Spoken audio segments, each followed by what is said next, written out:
What up, peeps? It's your boy Heckin Steve, and today I'm going to do this video kind of like educational and raw. I was going to make like this nice presentation and stuff, but let's go to class instead. So I've got 25 reasons why video gaming is a scam. Let's get started. Number one, paying for multiplayer. So everybody knows that PC is free online. It's always been that way. And, Xbox is the first ones to do this, with the Xbox Live, pay for the online memberships. You could play online with your friends.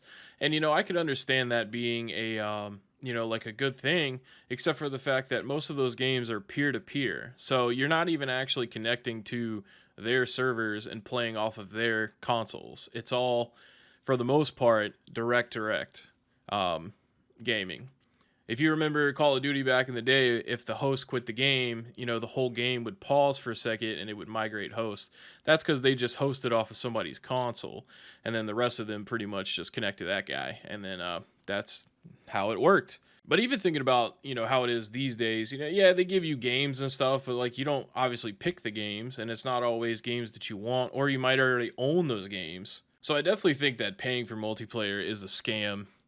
Especially now with PlayStation just announcing that they're going to start charging you $40 more per year. That is absolutely absurd. Number two, season passes. Now, I was working at Best Buy when I first encountered season passes, I think in like 2011, 2010, where they wanted you to pre-order the season pass.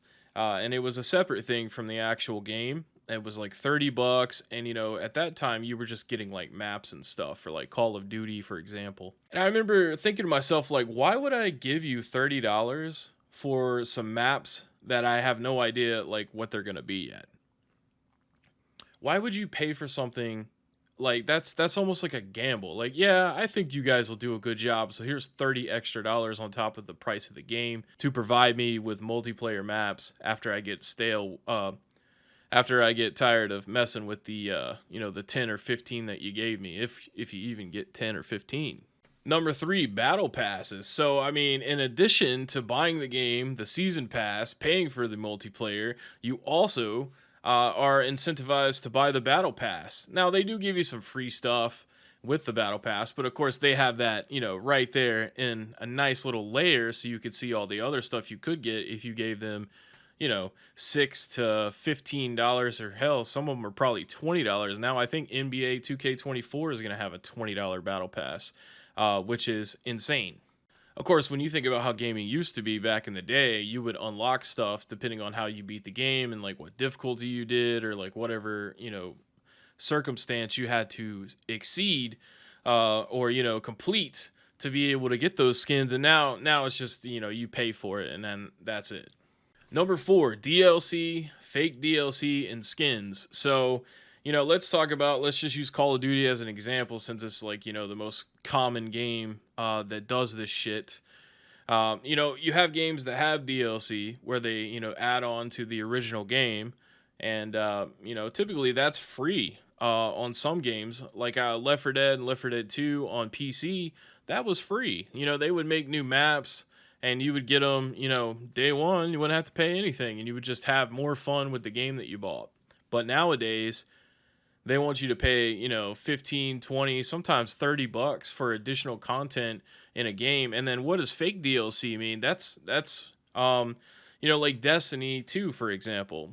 They'll release the game, and they'll take a portion of it that they originally developed for the game and lock it behind an extra paywall. So that's what we mean by fake DLC or artificial DLC. And then skins, skins, I wouldn't say it's a scam, but the fact that, when you think about Fortnite, they're like $8 to, $10 a piece, and they make a new one every 4 minutes. It's insane.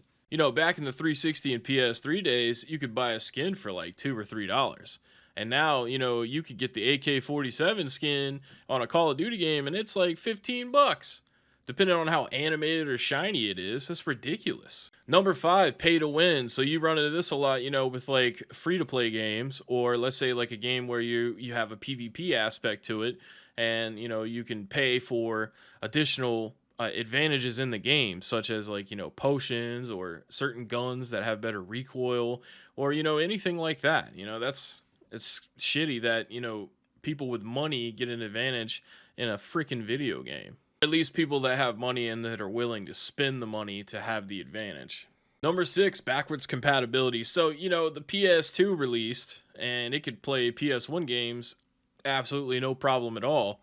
Now, think about the architecture that was in the PS2 CPU compared to the PS1. It was quite different and difficult to develop for at the time. And the same thing happened when they went to the PS3. And, the PS3 had backwards compatibility for PlayStation 2 games when it first launched. And then they decided later that they were going to just cut it out. And then they started selling PS2 games digitally on their storefront. So, don't tell me that backwards compatibility isn't possible whenever we've seen it in multiple instances, not even just with PlayStation, Xbox, and Nintendo as well. But, the fact that you can't play your games unless you keep your old console lying around is, it's kind of bullshit. Sony is one of the most greediest companies in the world.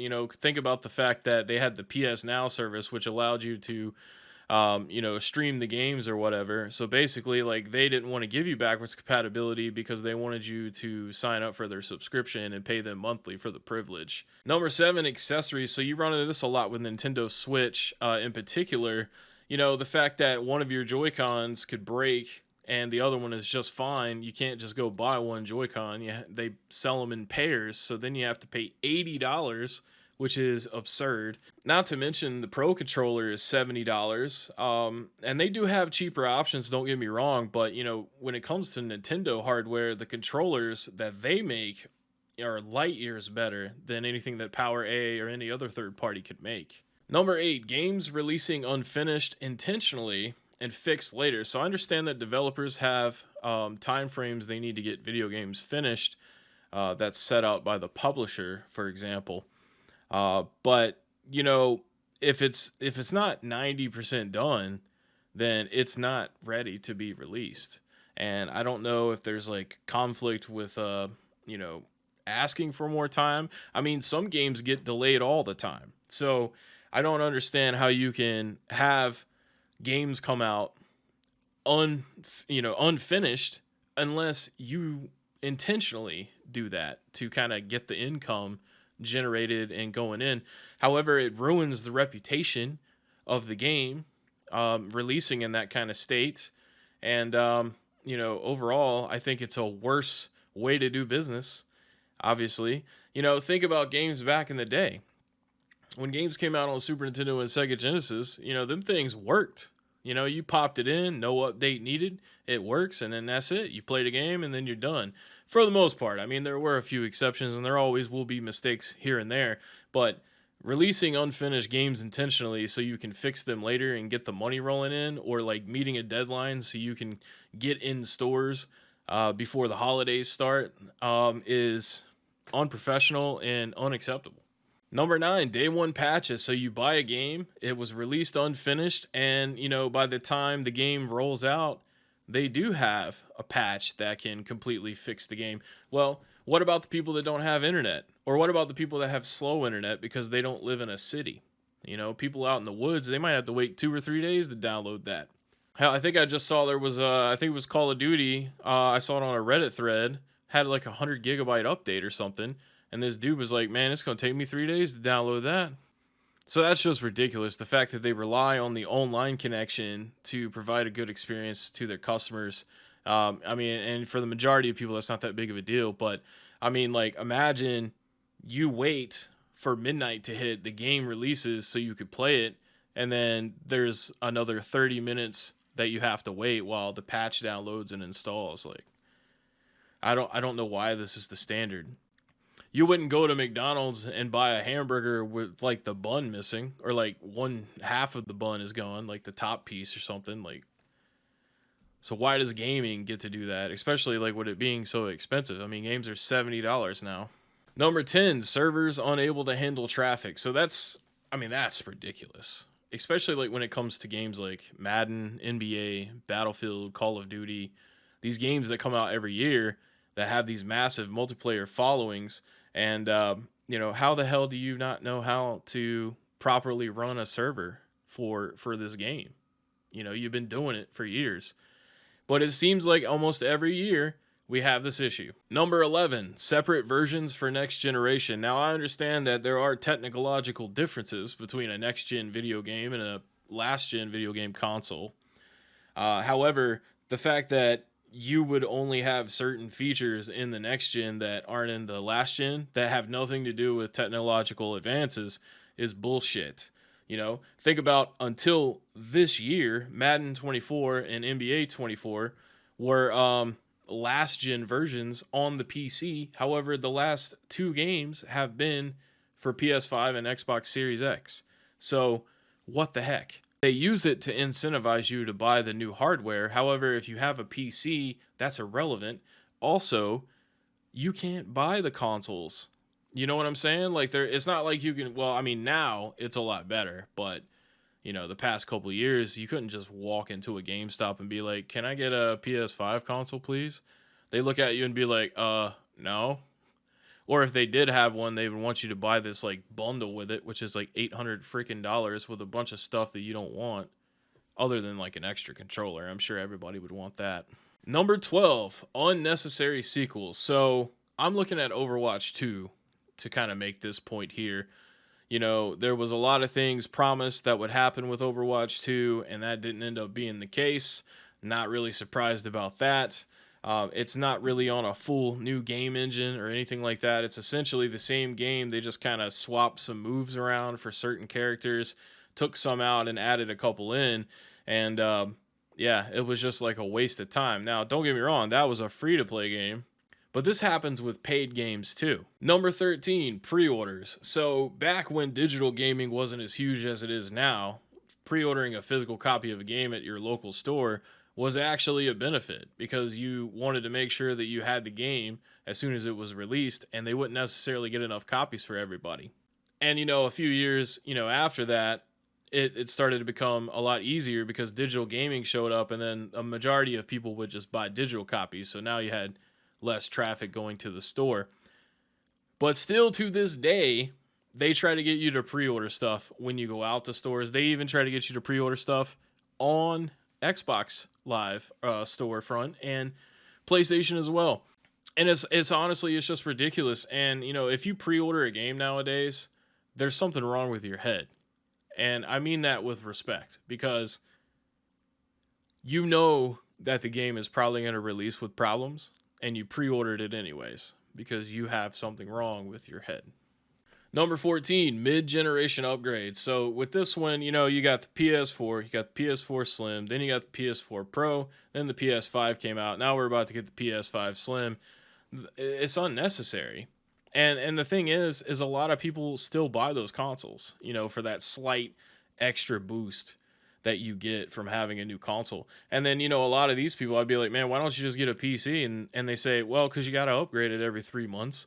Not necessarily true, man. You can buy a computer and, just depending on how much money you want to give to it or not, just depends on what your physical experience with the game will be. I haven't upgraded my computer in like 5 years, and I can still play every game in 1080p. With most of them, I can still play them in 4K. But yeah, with the mid-generation upgrades, it's just a shame that people spend $400 on a system, and then 3 or 4 years later, they spend another $400, and then another $400 when this Pro model comes out. When in actuality, you didn't need to do any of that, because honestly, the first generation or the first iteration of their console is typically the best as far as quality build goes. Don't get me wrong, I mean, newer ones do offer better features or better resolutions or frame rates in some cases. However, think about the PS3, for example. It came out in that sexy-ass piano black, bulky PlayStation 3, and then the next one, the Slim, was a matte finish, and it had way less connectivity on it. They took a lot of USB away, they took a lot of the SD cards away and stuff, and it was still a great console. I mean, hell, the one that I own currently is a Slim model. But then, they had the Super Slim that came out, and then it was just kind of like cheap plastic with a sliding door. You didn't even get the feeder for the disk drive anymore. Number 15, updates and maintenance scheduled during peak hours. So this one, it just popped in my head right before I was going to make this video. And, I see this happen all the time. Like, Fortnite, for example, I don't play it anymore, but I used to. It'd be like maintenance is scheduled for 7 p.m. or 8 p.m. or 9 p.m. What? Why would you do that? Why would you want to stop gaming for your game at peak time? Because, most people go to school or they go to work in the evening, between 7 p.m. and midnight is probably like the max or the most popular time to play a game. Why wouldn't you do maintenance at like 5 a.m.? When most people have to get up and go do something. Number 16, forcing people to subscribe to online services to play retro catalogs. I understand you can't really see it on the screen there, but that's what it says. I know because I can see it on my screen, and I wrote it that way, obviously, but yeah, there we go. But, yeah. Nintendo Online, for example.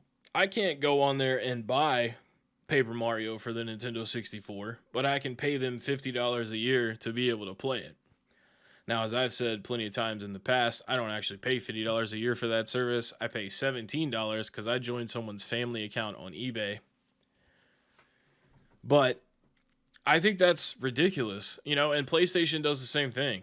Like there's games that are offered on the PlayStation Plus service that you can't actually buy individually. At least that's how it was last time I looked. I don't know if they changed that. If they did, that's good. But I know for a fact that Nintendo does not do that. They want you to pay them basically to rent their retro games when they could just sell the shit to you. And I don't even know why they have a problem with that, because they release, HD collections all the time. So you're still buying these games.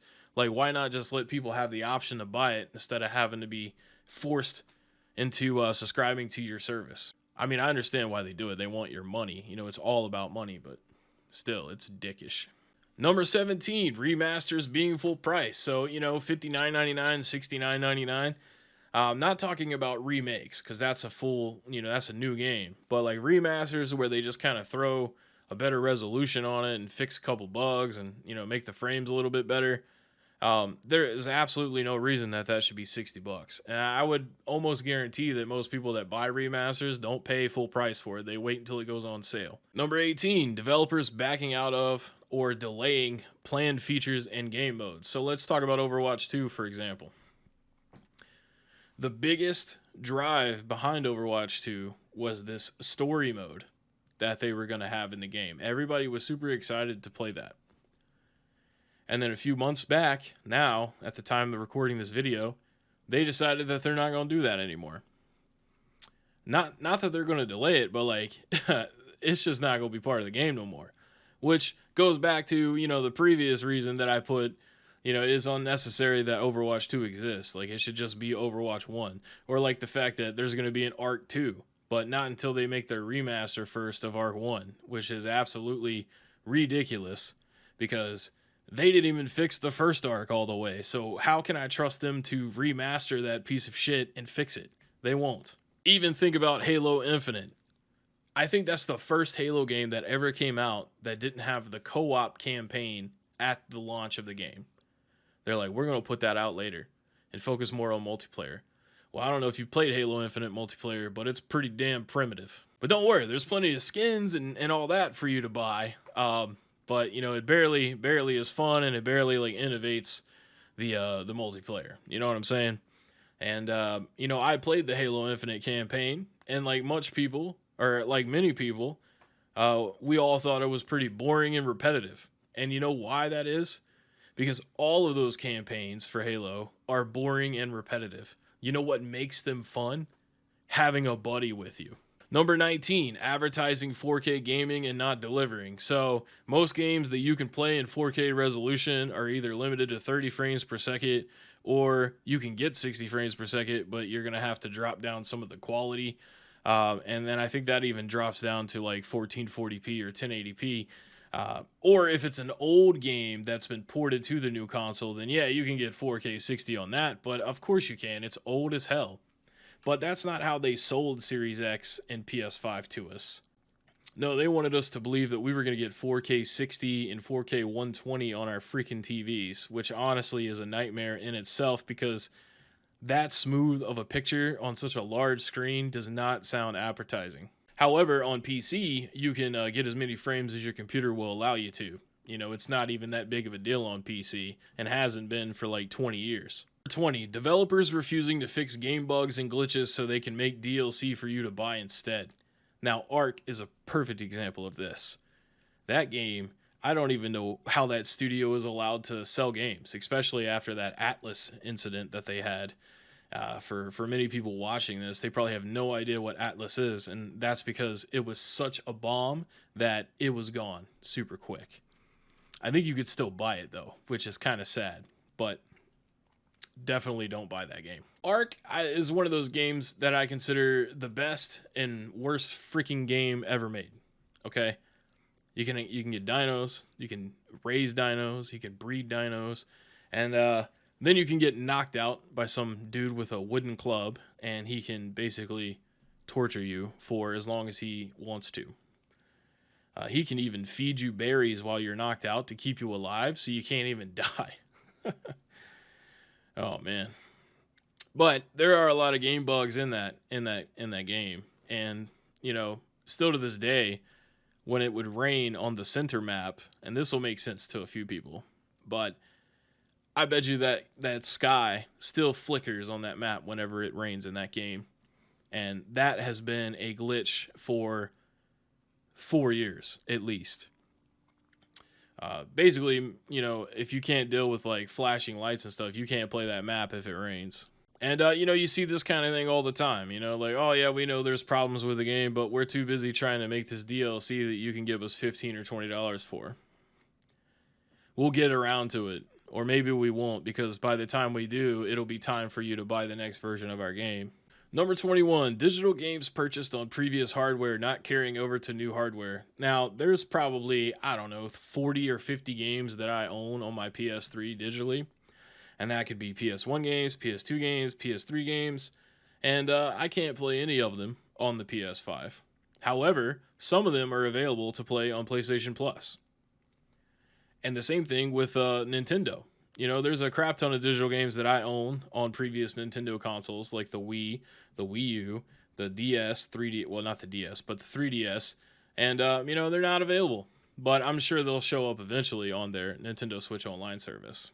Number 22, unranked matchmaking. So not ranked matchmaking, but unranked, which is kind of like a secret that you can kind of, figure out in your head after I kind of explain it to you. So, they have casual on Rocket League. And, matchmaking in general, whether it be ranked or unranked, they still try to put you with people that are kind of your skill level. They don't want you to just go in there and slaughter some new guy and ruin the game for him, which makes sense. But, so they try to, their algorithm or whatever tries to pair you up with somebody that's similar to your ranking or your MMR, which is kind of like a secretive term, unless you're, familiar with the Bacchus mod for Rocket League. And for some people, that probably doesn't make any sense at all. But yeah, so that if you ever wonder why you can't win every damn match that you play in one night, like you never had a perfect night, or maybe you're lucky, maybe you're just elite god mode and you have done that. But for the rest of the plebs, we'll get 1 or 2 wins in a row, then we'll lose 2 or 3, and then we'll get 3 or 4 wins in a row, and then, the cycle repeats. And I get it. It's so that, it's fair. Everybody has a win and everybody has a loss, and, everybody's happy and everybody's mad. But, there's a lot of games on PC where that's not the case. Counter-Strike Source, for example, developed in, released back in 2003. You just jump in a server and your skill level is either going to improve or you're going to get pissed and quit the game because they don't do any of that algorithm matchmaking shit. Number 23, Deluxe or Ultimate Collector Editions exclusive to digital. So this is something that is a fairly recent idea, and it's bullshit completely. The fact that you can get a physical copy, which is the standard edition, but then like the deluxe edition or the the next step up, the one that's $100 or usually more nowadays, is only digital. So all of the features for that you can only get if you buy the digital copy of the game. So if you're a physical game collector, it's basically just fuck you, and that's horrible that you would treat your customers like that, because there are a lot of physical game collectors out there And, that's kind of a shitty way to do business. Number 24. So Nintendo is a big culprit of this one, but special edition consoles not including the game. Are you freaking kidding me? What else can I say about that? That's just ridiculous. You're going to charge somebody $360 for a game console and you can't even give them a digital code of a game that the whole thing is designed after. Like the OLED Tears of the Kingdom, why not just make it $400 and then have the game in there too? Instead, they got to pay $360 for that and then pay $70 for the game. You didn't even give them a discount for buying that. And chances are they already own a Switch. So now they have multiple Switches and then they still have to go buy your fucking game.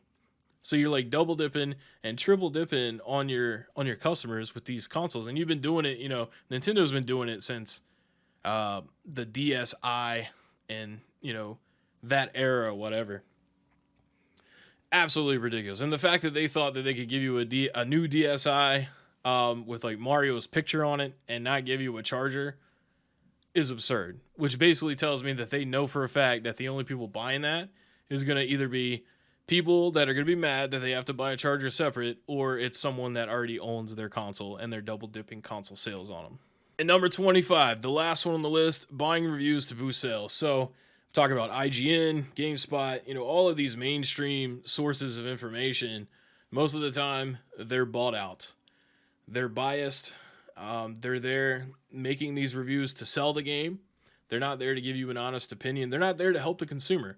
They're there to trick the consumer in favor for the developer and the publisher. Prime example of this, and there's some signs that you can kind of, see and kind of predict how the game's going to go.